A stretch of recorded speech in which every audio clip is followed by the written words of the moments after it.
Assalamualaikum warahmatullahi wabarakatuh. Perkenalkan, nama saya Intan Permata Alfi, NPM 19 113 22 102. Saya mahasiswi dari Program Studi Pendidikan Biologi, Fakultas Keguruan dan Ilmu Pendidikan Universitas Bung Hatta, dengan dosen pengampu Bapak Dr. Andes Edrizon MPD. Hari ini saya akan memenuhi tugas kuliah saya, yaitu membuat media pembelajaran biologi interaktif pada kelas 11 SMA semester 1, yang berjudul tentang sistem gerak. Untuk itu, langsung saja kita masuk pada indikator pembelajaran hari ini.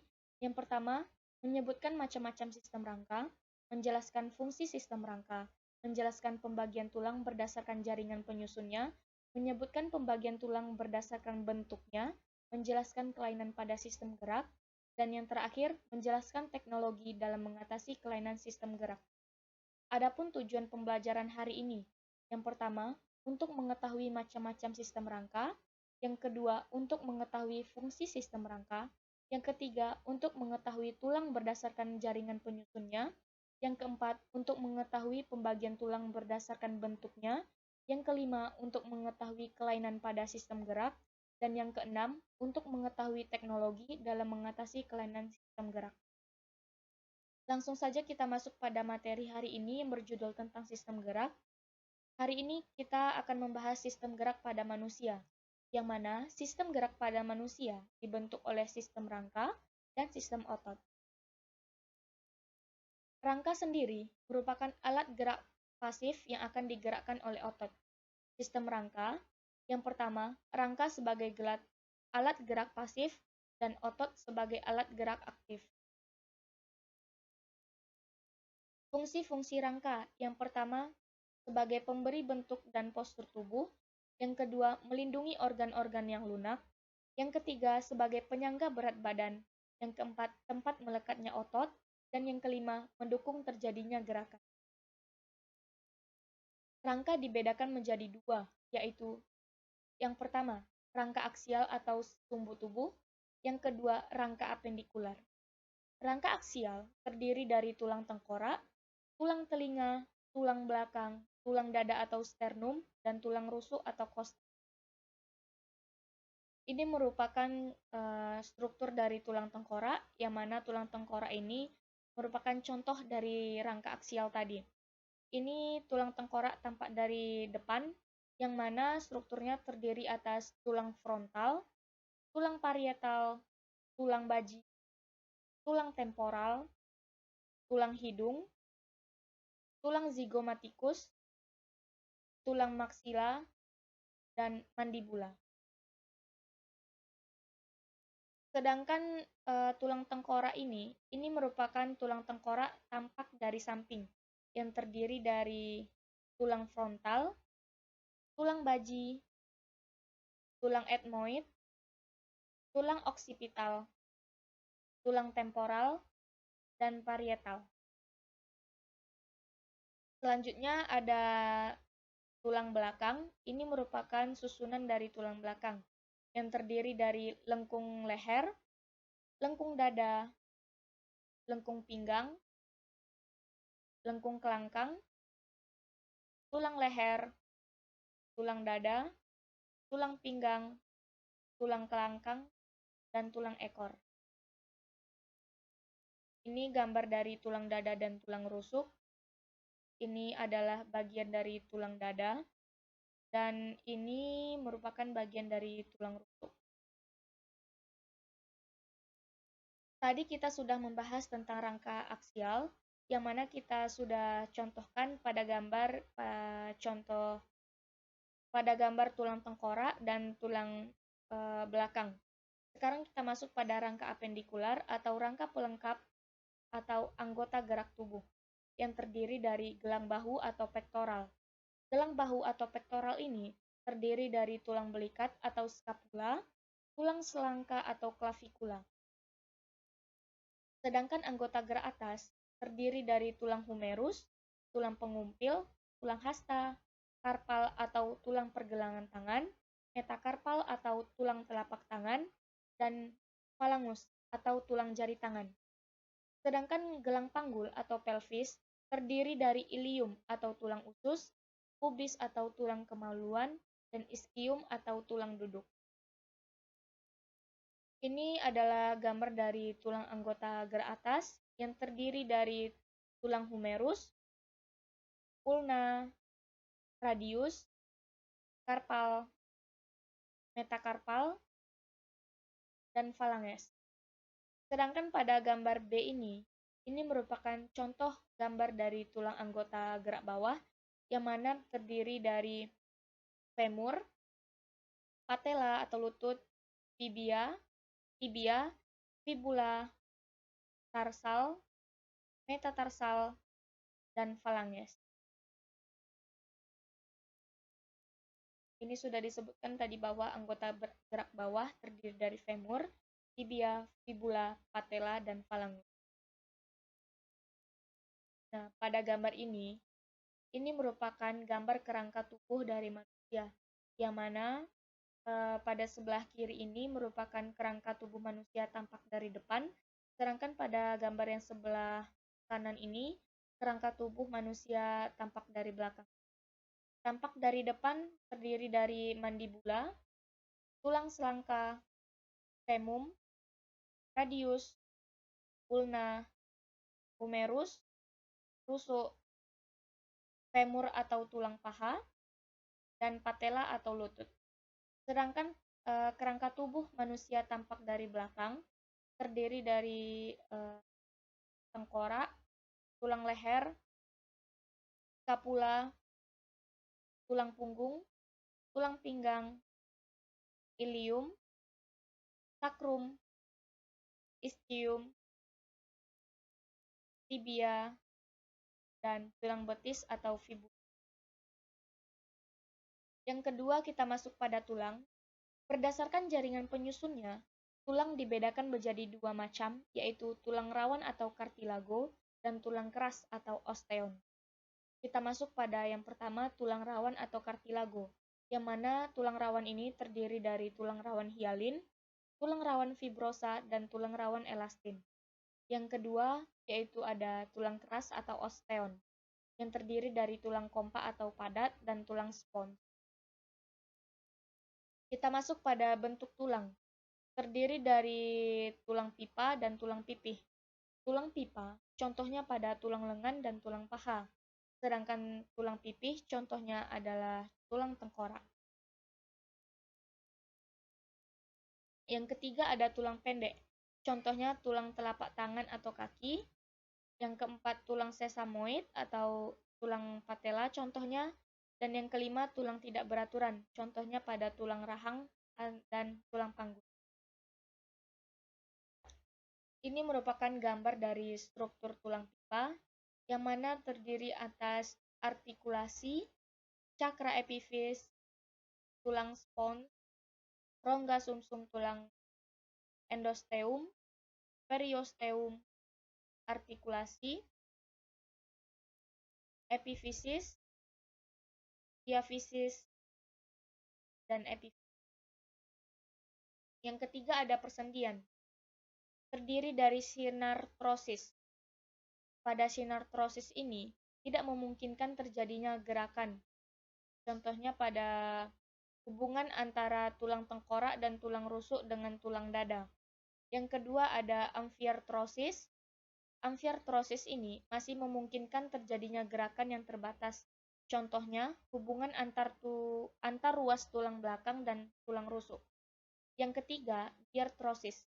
Memungkinkan terjadinya gerakan secara bebas ke beberapa arah. Contohnya hubungan antara tulang belikat dan tulang lengan atas. Nah, ini merupakan sendi peluru. Ini contoh gambarnya. Contoh sendinya. Sendi engsel merupakan contoh dari gambar sendinya. Sendi putar dan sendi pelana. Yang keempat, kita masuk pada otot. Otot merupakan alat gerak aktif karena otot memiliki kemampuan untuk berkontraksi. Kontraksi otot ini menyebabkan tulang yang dilekatinya dapat bergerak. Selain itu, otot mempunyai peranan dalam memberikan bentuk luar tubuh bersama dengan rangka. Otot memiliki 3 sifat dalam menjalankan tugasnya, sebagai alat gerak aktif, yaitu kontraksibilitas, ekstensibilitas, dan elastisitas. Gerakan otot untuk memendek dari ukuran semula atau kontraksi, sehingga tulang berubah posisi. Hal ini disebut sebagai kontraksibilitas. Sedangkan ekstensibilitas merupakan gerak kebalikan dari kontraksibilitas, yaitu kemampuan otot untuk memanjang atau kembali ke ukuran semula atau relaksasi, yang menyebabkan tulang kembali ke kedudukan semula. Sifat yang ketiga yaitu elastisitas, merupakan kemampuan otot dari berkontraksi menjadi relaksasi atau sebaliknya. Ujung-ujung kumpulan otot tersebut diikat oleh tendon atau jaringan ikat antara tulang dan otot pada tulang. Perlekatan otot pada tulang ini membagi otot menjadi dua macam, yaitu origo dan insersio. Origo merupakan pelekatan ujung otot pada tulang yang menyebabkan otot tidak dapat digerakkan atau sedikit gerak selama otot berkontraksi. Sedangkan insersio adalah pelekatan ujung otot pada tulang sehingga otot dapat digerakkan saat berkontraksi. Selanjutnya kita masuk pada macam-macam otot dan mekanisme geraknya. Yang pertama ada otot lurik. Otot lurik, yang disebut juga otot rangka, merupakan otot yang melekat pada tulang rangka, sehingga jika otot berkontraksi, menyebabkan tulang akan bergerak. Otot lurik ini bekerja dipengaruhi oleh susunan saraf pusat sehingga sering disebut sebagai otot sadar. Yang kedua ada otot polos. Otot ini memiliki bentuk memanjang dengan kedua ujungnya yang runcing, dan nukleusnya terletak di tengah sel otot. Otot polos terdapat pada dinding pembuluh darah, dinding saluran pencernaan, paru-paru, dan ovarium. Otot polos ini bersifat lambat bereaksi dalam menerima rangsang, tetapi tahan terhadap kelelahan dan bekerja di bawah pengaruh saraf tak sadar. Ini merupakan contoh gambar dari otot polos. Yang ketiga ada otot jantung. Otot jantung dijumpai hanya pada dinding jantung. Struktur otot jantung menyerupai otot lurik, tetapi nukleus terletak di tengah sel dan memiliki percabangan.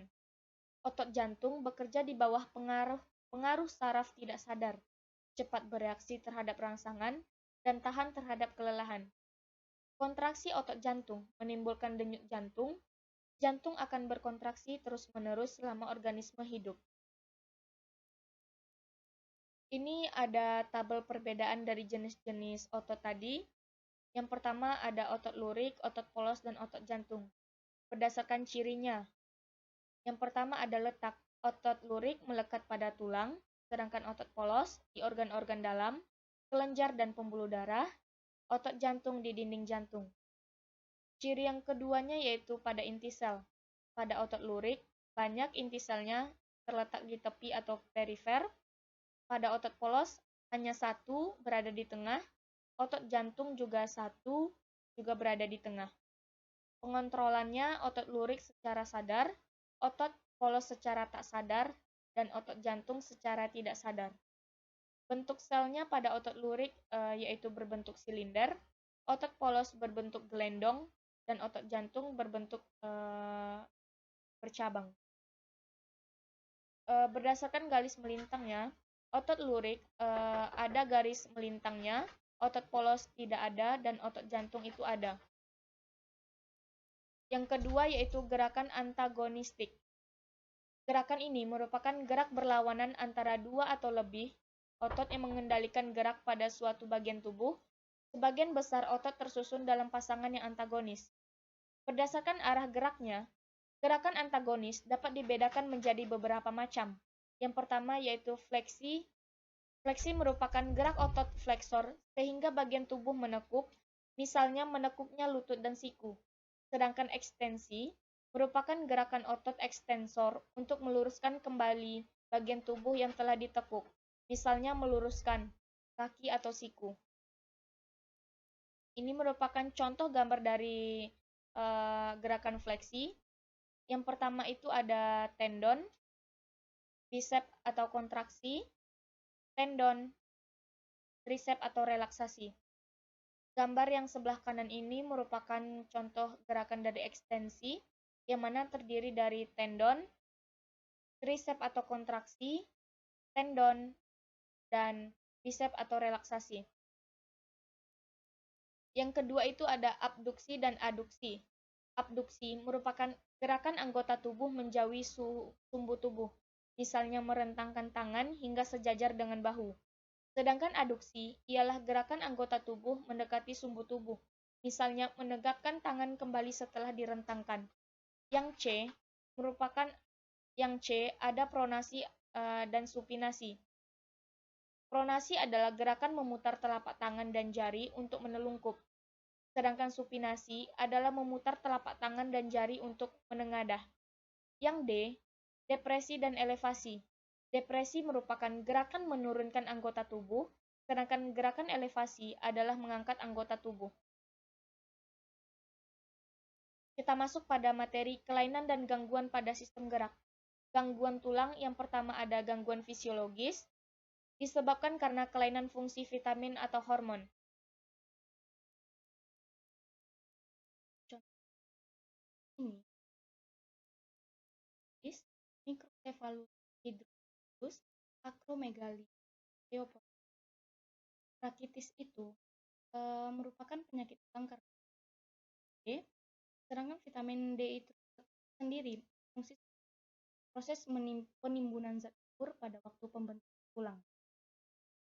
Jadi, jika seseorang mengalami kekurangan vitamin D, akan menyebabkan tulang anggota geraknya bergerak. Yang kedua ada microcephalus, ialah pertumbuhan tulang tengkorak yang terhambat karena abnormalitas tirosin sehingga ukuran kecil. Ada yang ketiga, hidrocephalus, merupakan kelainan yang ditandai dengan pengumpalan abnormal cairan spinal dan terjadi pelebaran rongga otak sehingga kepala Yang keempat ada agromegali, ialah penyakit pada tulang tupa yang menebal, kelebihan somatotropin yang bersifat lokal. Yang kelima ada osteoporosis, merupakan penurunan berat tulang karena osifikasi dan terjadi penghambatan reabsorpsi pada bahan. Yang kedua ada gangguan fisik. Di sini sering menyebabkan kerusakan pada tulang. Kerusakan tulang ini contohnya ada atau retak tulang. Retak tulang sendiri dapat dibedakan menjadi beberapa macam, yaitu fraktura. Apabila tulang yang retak tidak sampai menyebabkan organ lain terluka, atau dapat pula menyebabkan otot dan kulit terluka. Yang kedua ada green stick. Apabila tulang mengalami retak sebagian dan tidak sampai memisah. Yang ketiga ada comminudet. Apabila tulang mengalami retak menjadi beberapa bagian, tetapi tidak sampai keluar dari otot. Yang C ada gangguan pada tulang belakang. Kedudukan tulang belakang dapat berubah atau bergeser dari kedudukan normalnya. Kelainan pada kedudukan tulang belakang ini terdiri dari lordosis, jika tulang belakangnya melengkung ke depan, sehingga kepala tertarik ke belakang. Yang kedua ada kiposis, jika tulang punggungnya melengkung ke belakang, sehingga orangnya menjadi bungkuk. Yang ketiga ada skoliosis, jika tulang belakang melengkung ke kiri atau ke kanan. Adapun gangguan persendian, terdiri dari dislokasi, merupakan pergeseran kedudukan sendi karena perubahan ligamen. Yang kedua ada ankilosis, persendian yang tidak dapat digerakkan. Yang ketiga ada artritis, peradangan pada persendian yang disertai dengan rasa sakit untuk digerakkan. Dan artritis ini dapat dibedakan menjadi 3 macam, yaitu reumatoid, yang merupakan penyakit kronis pada jaringan penghubung sendi. Gout arthritis, yaitu gangguan persendian karena metabolisme asam yang gagal. Dan osteoartritis merupakan penyakit sendi karena menipisnya tulang. Adapun gangguan otot, yaitu kejang otot, terjadi apabila otot terus-menerus melakukan aktivitas sampai akhirnya tidak mampu lagi berkontraksi karena kehabisan energi. Yang kedua ada tetanus, yaitu otot terus-menerus mengalami ketegangan karena infeksi bakteri Clostridium tetani yang menghasilkan toksin. Yang C ada atrofi atau miastema gravis, merupakan keadaan otot mengecil sehingga menghilangkan kemampuan otot untuk berkontraksi. Hal ini menyebabkan otot mengalami kelumpuhan. Yang keempat ada supertrofi, yaitu volume otot membesar karena otot setiap hari dilatih secara berlebih. Yang E ada hernia abdominalis, yaitu otot dinding perut yang lemah tersobek sehingga letak usus menurun. Yang F stiff atau kaku leher, yaitu otot leher yang mengalami peradangan akibat gerakan atau hentakan yang salah sehingga leher terasa. Kita masuk pada materi terakhir, yaitu teknologi dalam mengatasi gangguan atau kelainan sistem gerak. Yang pertama, penggantian sendi. Metode pembedahan untuk mengganti sel yang rusak dengan logam. Ada kanker tulang, itu mengatasinya dengan kemoterapi, radioterapi, atau pembedahan. Yang C ada patah tulang dengan pemasang gips atau pembidaian. Yang D cacat anggota tubuh atau tunadaksa dengan tangan bionik dan kaki bionik. Ini merupakan gambar-gambar dari teknologi yang menggunakan. Ada pembedahan sendi,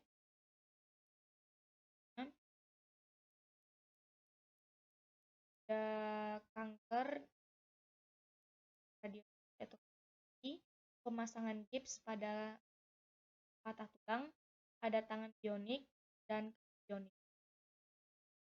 Baiklah, kita masuk pada latihan.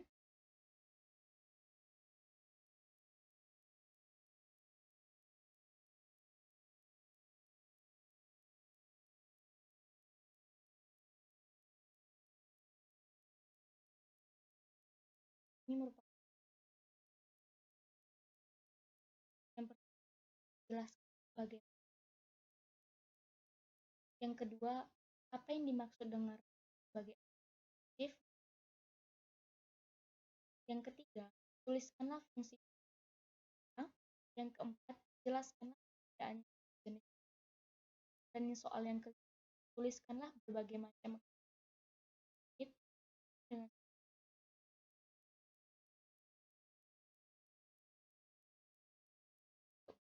referensi. Saya mengambil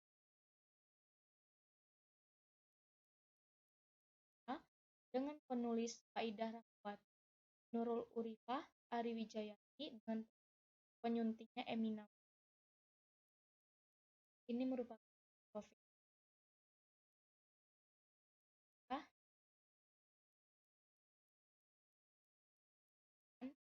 Semoga materi. Terima kasih. Pembuatan media pembelajaran ini sehingga saya bisa membuat media ini.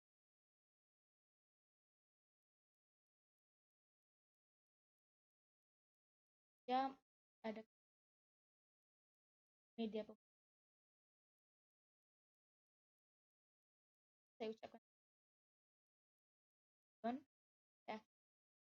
Assalamualaikum warahmatullahi wabarakatuh.